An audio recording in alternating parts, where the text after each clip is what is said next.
ঝড়ে ভেঙে যাচ্ছে গাছপালা, ঘরবাড়ি। হঠাৎই কুমিল্লার হোমনা উপজেলার ঘাগুটিয়া ইউনিয়নের ভবানীপুরে ব্যাপক ঝড় বৃষ্টি শুরু হয়।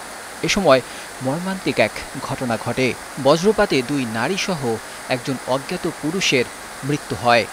হোমনা উপজেলার নির্বাহী কর্মকর্তা খেমালিকা চাকমা ঘটনার সত্যতা নিশ্চিত করেছেন।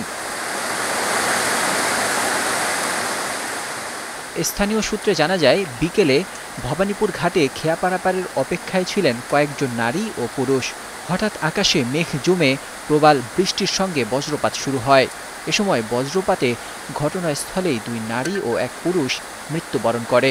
নিহতদের মধ্যে রয়েছেন লানা দক্ষিণ গ্রামের জাকিয়া বেগম ও মমতাজ বেগম এবং খোদে দাউদপুর গ্রামের এক অজ্ঞাত পরিচয় ব্যক্তি। ঘটনায় আরও কয়েকজন সামান্য আহত হয়েছেন বলে জানা গেছে। হোমনা থানার উপপরিদর্শক জীবন বিশ্বাস জানান, বজ্রপাতে 3 জনের মৃত্যুর খবর পেয়ে আমরা ঘটনাস্থলে যাই।